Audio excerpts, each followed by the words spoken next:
Actualité du jour, nous sommes le 17 mars 2023 et je ne sais pas si vous êtes au courant, mais il y a un interview de Monsieur David que tous les Africains noirs, à mon avis, doivent regarder, écouter, mais surtout appliquer un domaine à leur niveau. De grâce, s'il y a une de mes vidéos qui doit avoir le million de vues sur TikTok, c'est celle-ci-là. Donc, je compte sur vous pour partager, pour liker, pour commenter, mais surtout pour appliquer à votre niveau ce que vous allez entendre dedans. Il y a plusieurs aspects. À vous de choisir un couloir et d'exceller dedans et de tirer ceux qui sont derrière vous vers l'avant. Parce que ce n'est qu'ensemble qu'on va s'en sortir. Donc, on va lire dans cette interview-là. De grâce, chacun de nous, c'est d'abord nous les Noirs. Donc, on va nous-mêmes travailler. Je sais, ce n'est pas évident. Mais si vous pouvez faire percer cette vidéo, tous les Noirs doivent voir ça. Vous n'avez pas l'habitude de dire, je vais lire pour vous. Écoutez juste et notez ce que vous pouvez noter. Merci. Alors, géostratégie, les graves révélations du professeur Charles-Philippe David sur l'avenir de l'Afrique. Ça a été publié en novembre 2021 et il y a à peine 87 personnes qui ont lu. Et on nous dit, voilà le monsieur en bas. Analyse du professeur d'études stratégiques à Montréal, Charles-Philippe David, son point de vue sur l'avenir de l'Afrique. Cela fait maintenant plus de 25 ans que j'enseigne la stratégie. Dans ma carrière, j'ai eu affaire à des dizaines d'officiers et de hauts fonctionnaires africains. Je suis obligée de confesser que le malheur de l'Afrique et de plusieurs nations prospères dans le monde vient de sa rencontre avec l'Occident. L'Afrique était en pleine construction au XVe siècle avec des cités qui n'avaient rien à envier aux villes occidentales. Il y avait des grands hommes militaires et de grands stratèges.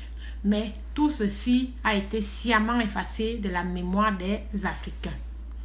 Aujourd'hui, à une allure extraordinaire, l'Afrique se reconstruit. Le problème, c'est que les gens ne le savent pas. Un exemple, la population africaine qui était tombée en dessous de 100 millions d'habitants vers la deuxième moitié du 19e siècle est en passe de devenir la plus forte au monde. D'autres peuples ayant subi moins que les Africains ont totalement disparu. Je vais vous expliquer pourquoi l'Afrique fait peur au monde.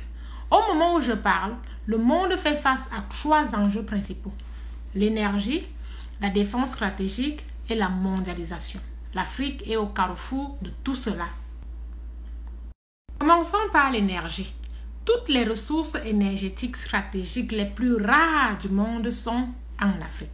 Même si nos pays de l'Ouest se sont vulgairement servis, personne ne peut parler d'une extinction des réserves car chaque jour on découvre de nouveaux.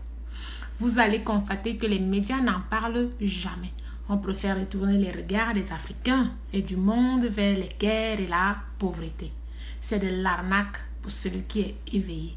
Vous a-t-on jamais parlé de la ressource extraordinaire que constitue le vaste désert du Sahara?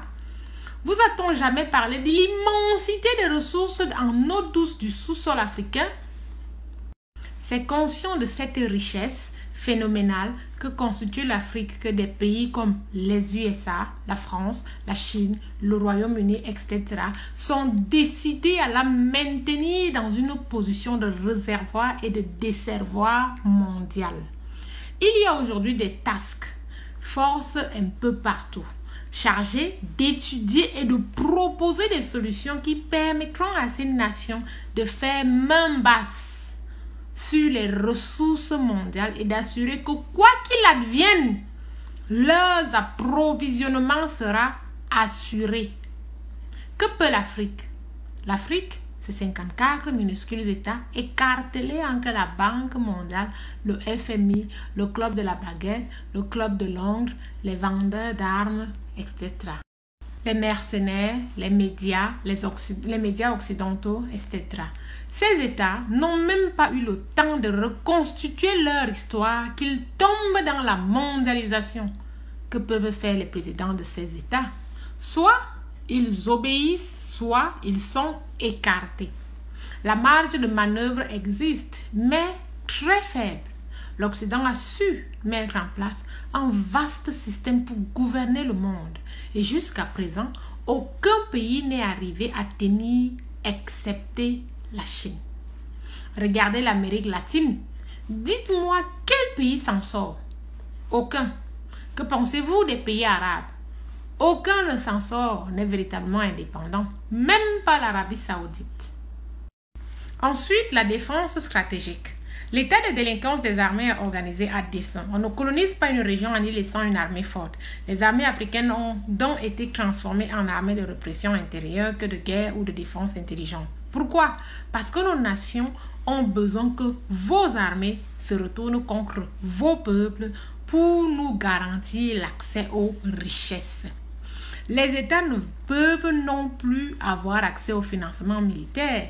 Les chefs d'État ont peur de financer l'armée parce qu'elle peut être retournée à tout moment et les renverser. Prenez par exemple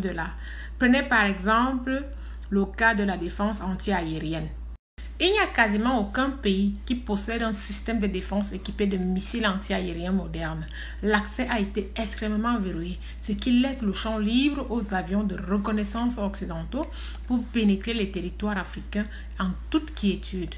Et aucun pays n'a accès à des satellites capables de le renseigner sur les mouvements de personnes ou d'aéronefs suspects dans son espace aérien sans l'aide de forces étrangères. Tout cela est fait exprès pour créer de la dépendance et avoir des chefs d'État dociles.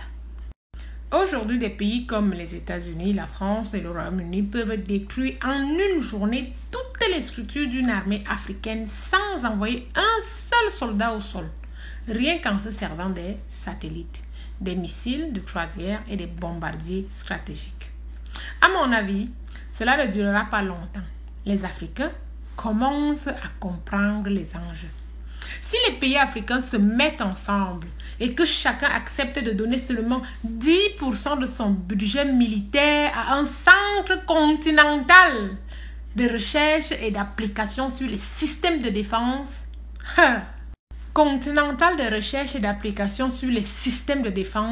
le continent peut faire un pas de géant.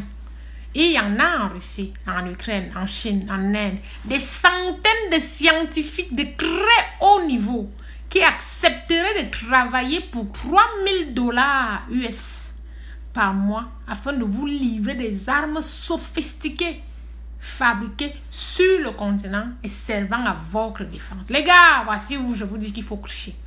Donc, si vous êtes en Occident et que vous avez côtoyé des gens qui ont étudié comment faire des armes, gardez-nous les contacts là. On en aura besoin pour les recruter. C'est ça. Ne croyez pas que je rigole. Il ne faut jamais être naïf. Si la survie de l'Occident passe par une recolonisation de l'Afrique, et la mainmise sur ses réserves naturelles vitales, cela se fera sans état d'âme. C'est un Canadien qui vous dit ça. Ne croyez pas trop au droit international et aux principes de paix. Ce sont toujours les faibles qui s'accrochent à ces chimères. La preuve pas pour écrase. Donc les gars, si tu connais quelqu'un qui a étudié les armements, garde le contact, même si c'est ton ami chinois. On aura besoin de ça dans les années qui viennent là. Peut-être même à partir d'aujourd'hui. Voilà où je vous dis que chacun de vous a son devoir. Cherchez les canets d'adresse. On aura besoin des Indiens, des Chinois, des Ukrainiens, tous ces gens-là qui viennent sur nous, au pays, fabriquer ces armes. Voilà où je vous dis que chacun de vous est le messager, est la voix du salut de l'Afrique. On continue à lire. Je pense qu'il est temps de transformer vos officiers en scientifiques capables de faire de la recherche et du développement. Vos petits États ne disposent pas de la ressource pour cela. Vous êtes en guerre depuis votre rencontre avec l'Occident. Enfin, la mondialisation. Si vous comprenez que vous êtes en guerre, vous avez tout compris. Ne faites pas attention à tout ce qui se raconte dans les médias occidentaux, à savoir l'aide aux pays sous-développés, aider les pays pauvres à faire face à la mondialisation, etc. Quel intérêt avons nos pays à vous voir, vous, développer? Aucun, il vous répond. On va continuer dans une autre vidéo. Les gars, faites passer la vidéo, c'est que virale. Voilà la vidéo que tous les Africains, votre travail à vous, peu importe où vous êtes, c'est d'écrire, avoir un carnet d'adresse avec les noms des gens qu'on aura besoin pour embaucher, pour qu'ils nous fabriquent ce dont on a besoin. Les gars, chacun de nous est en mission. Je reviens avec la partie 2. Merci.